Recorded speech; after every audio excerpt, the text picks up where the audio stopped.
Bill, this week, after weeks of talking about it, it finally happened. As a church, we're heading into a new phase. We're stepping into uncharted territory.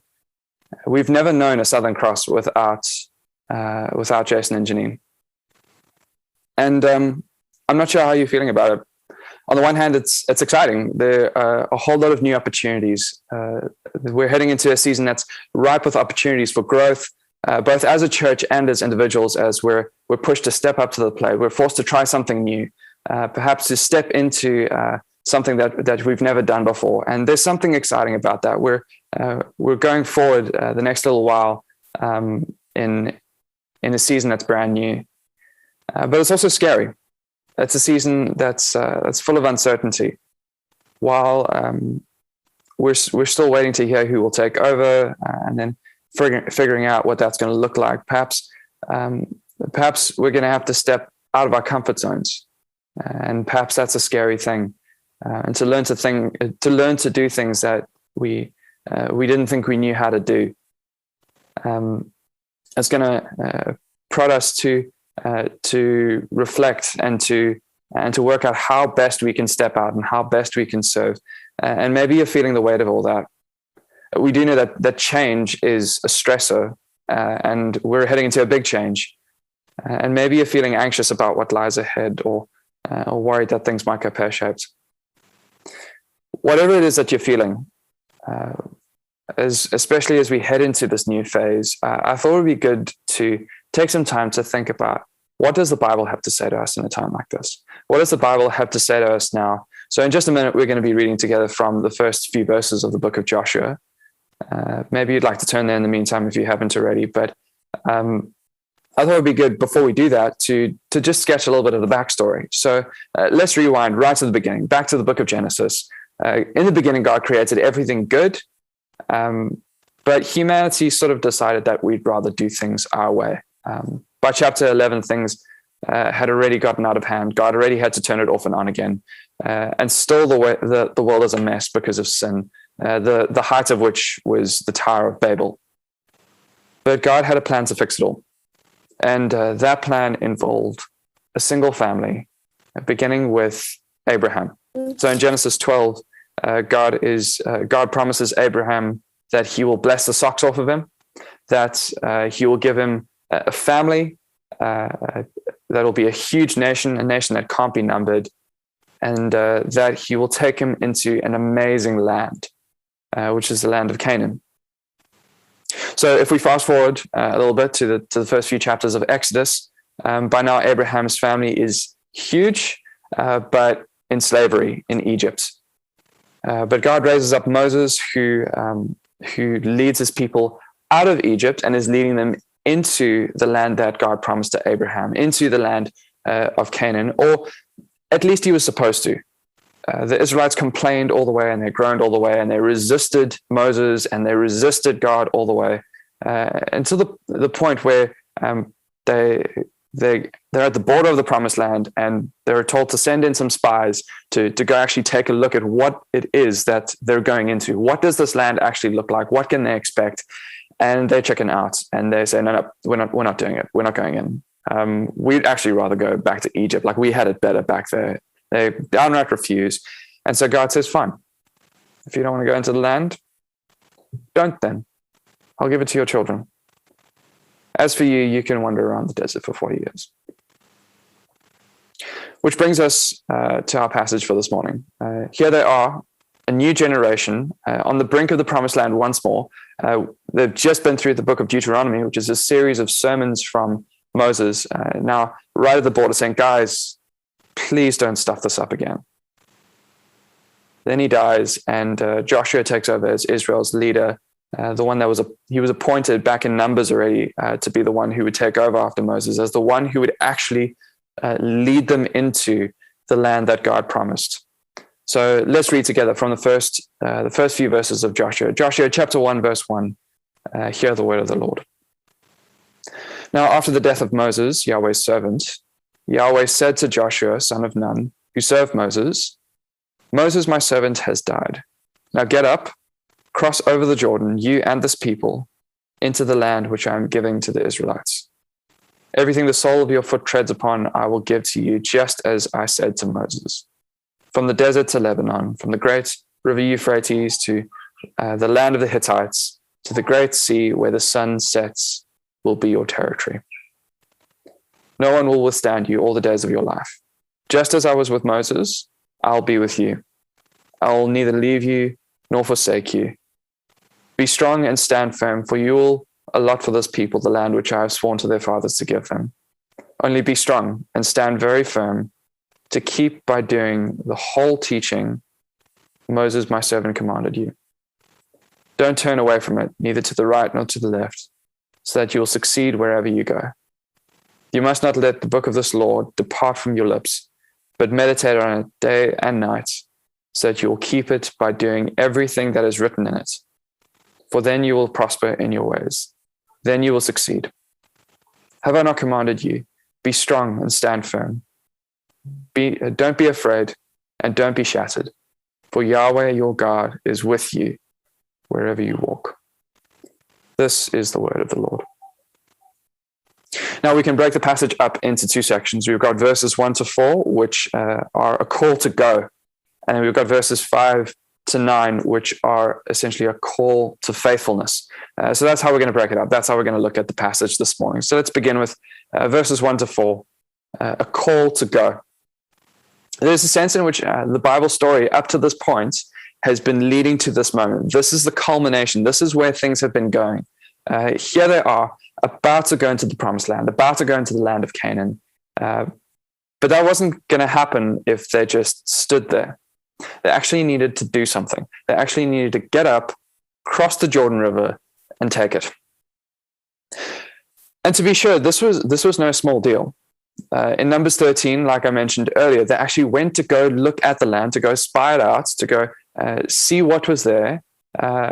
And that's actually where they chicken out. And the reason that they decide, nope, actually, we're not going to do this. Actually, we're not going to obey God is because they see the people in the land and they think, wow, these guys are big.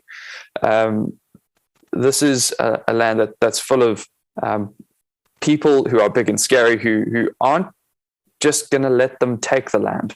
They're not just going to let them have it. They're going to put up a fight.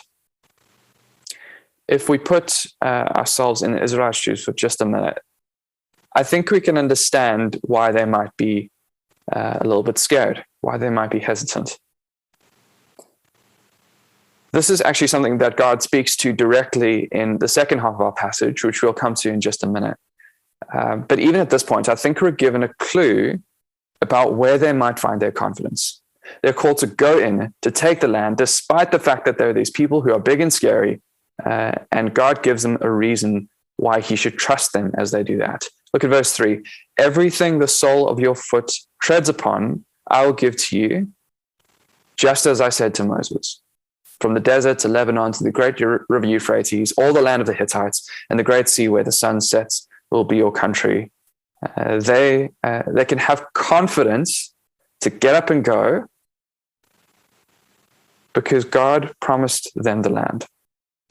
They can have confidence to go because as far as God is concerned, it's as good as theirs. He'll give it to them just as he said to Moses. And in fact, like I said already, God promised this all the way back in Genesis 12.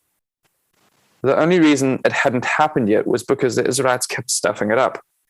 It was there in Canaan that once they'd taken the land, that they would find rest, that they would have peace, where they would live together with God in covenant relationship, where they would enjoy his blessing. The idea of God keeping his promises is the foundation that they have to work on. There's the reason for them to have confidence to go in. And it's actually also a really important theme in the book of Joshua as a whole. So by the end of the book, when all is said and done, they've still got work to do. They've still got places that they need to go in and conquer, which is, I think, what brings us to the beginning of the book of Judges, where they've still got a bunch of areas that they now need to still go into. But Joshua has taken them as far as he can. And at the end of the book, we get something of his farewell speech. And we read in Joshua 23:14, as you know well with all your heart and soul, with all your heart and soul, that not one of all the good promises Yahweh your God gave you has failed. Not one of all the good promises he gave you has failed. Every promise has been fulfilled. Not one has failed. God can be trusted. This says something about the character of God, and something that I think we need to hear now as a church, that God is faithful. God keeps his promises. God has never let us down, and is not about to now, especially as we go into a new season. So let's go. Let's keep pressing on. Let's keep trusting him, which actually is a nice segue into the second thing that I think we see in this passage, which is verses 5 to 9. It's a call to faithfulness. So here they are. The Israelites are on the brink of the promised land, massive task in front of them. They're about to go in, and God says to them, be strong and stand firm. 3 times in our passage, God tells Joshua, be strong, stand firm. We see again in verse 6 that God has promised them that they will inherit the land, and actually says to Joshua that he's going to be the one to allocate who gets what. But the real reason is in verse 5. No one will withstand you all the days of your life. Just as I was with Moses, I will be with you. I will neither leave you nor forsake you. He says, be strong and stand firm. You have no reason to fear because I'm not going anywhere. Just as I was with Moses, I'll be with you. That's what God said to Moses back in Exodus 3, and even earlier to Isaac in Genesis 26. It's what the baby born in Isaiah 7:14 is called, Emmanuel. God is with us. And it appears again in the refrain in Psalm 46. God is our refuge and strength, an ever-present help in trouble. Therefore we will not fear, though the earth give way, and the mountains fall into the heart of the sea. Though its waters roar and foam, and the mountains quake with all their surging, in the midst of all the chaos and the world crumbling around them, the psalmist says, Yahweh of armies, or the Lord of hosts, that's all that hosts means, that's armies, Yahweh of armies is with us. The God of Jacob is our fortress. It's the same reassurance that when the people are facing opposition, when they're rebuilding the temple, when they've come back from exile in the book of Haggai, that's the same reassurance that they're given, that God is with them. It's the name given to another baby born in a nowhere town with a donkey for a midwife, who's also called Jesus, which, by the way, is actually just the Greek spelling of the name Joshua, which means God is our salvation. And at the end of Matthew's gospel, Jesus' followers are given a job. So Matthew 28, Jesus says, all authority in heaven and on earth has been given to me. Therefore go and make disciples of all nations, baptizing them in the name of the Father and of the Son and of the Holy Spirit, and teaching them to obey everything I have commanded you. And surely I am with you always, to the very end of the age. We have every reason to be strong and to stand firm, because the King who has told us to expand the borders of his kingdom, to tell every tribe, tongue, and nation the good news about the kingdom and about the King who has authority over all. That same King has promised that he will be with us till the end of the age. He'll be there by our side to help us, to lead us, to guide us, to give us his wisdom as somebody there to lean on. We can stand firm because God has promised to be with us. The question is, what does it mean to stand firm? What does that look like? Let's come back to Joshua chapter 1, now looking at verses 7 and 8. Only be strong and stand very firm by keeping and doing the whole teaching which Moses, my servant, commanded you. Don't turn away from it, neither to the right nor to the left, so that you will succeed wherever you go. You must not let the book of this law depart from your lips, but meditate on it meditate upon it day and night, so that you will keep it by doing everything that was written in it. For then you will prosper in all your ways, and then you'll succeed. That idea to keep and to do the teaching, or the Torah, the law as it's often translated, very common theme in Deuteronomy. In Deuteronomy 6, it says to teach your children, to bind it to your hands, to tie it to your foreheads, to write it on your doors, put it everywhere, so that in everything you will love Yahweh with your entire being, with your whole heart, soul, and strength.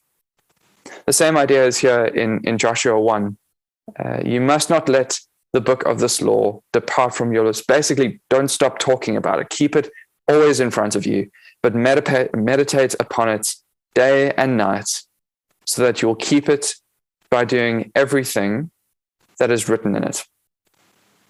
The other part, though, might rub us up the wrong way. So verse 7, don't turn away from it, neither to the right nor to the left, so that you will succeed wherever you go. Essentially, be obedient and things will go well. Don't, and things will go less well. That's also the way that Deuteronomy explains things. So toward the end of the book of Deuteronomy, there's a long chapter that lays out, if they remain faithful to the covenant, things will go amazingly. If they don't, then things will go really badly, and it'll kind of keep getting worse the more they turn away from God, until eventually he's had enough and he kicks them out.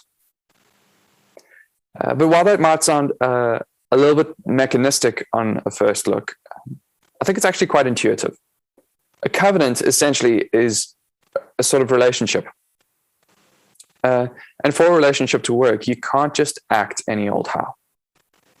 You can't push somebody around, manipulate them, talk behind their back, swear at them, and expect that relationship to work. You can't expect them to stick around. It's the same thing that's going on here. They can't turn their back on God and still expect him to bless them, because blessing is actually found in relationship with him. The call then, and this is the thrust of what Joshua is wanting to say to the Israelites, here on the brink of the promised land, the call is to be faithful, to be strong, to stand firm, not just in general. It isn't just a command to be brave in the face of change, although that will also be necessary. It's a call to be strong and to stand firm in your relationship with God. In the face of change, in the face of danger, to not let go of him. It's a call for us to put our trust in him and to give him our loyalty and our allegiance, and he will be there to see us through. As we finish, there are a number of ways that we could continue to think about this, and particularly as we go into the New Testament, thinking about what it means for us today as Christians. But I want to leave you just with two things, and not even two things that I came up with. It's actually just a reminder of what Jason left us with last week. Firstly, let's keep serving the kingdom with our all. Deuteronomy 6 tells us to love Yahweh with our whole heart, soul, and strength. We're called to give our allegiance to God and the building of his kingdom with our whole selves, with everything we are, and with everything that we have. And secondly, let's keep our eyes fixed on eternity. The Israelites are on the brink of the promised land, and we're looking ahead to the rest that God had promised them in the land. But Hebrews 4 actually tells us that the rest that Joshua gave wasn't ultimate rest. Ultimate rest was still on the horizon. There remains a Sabbath rest for the people of God. For anyone who enters God's rest also rests from their works, just as God did from his.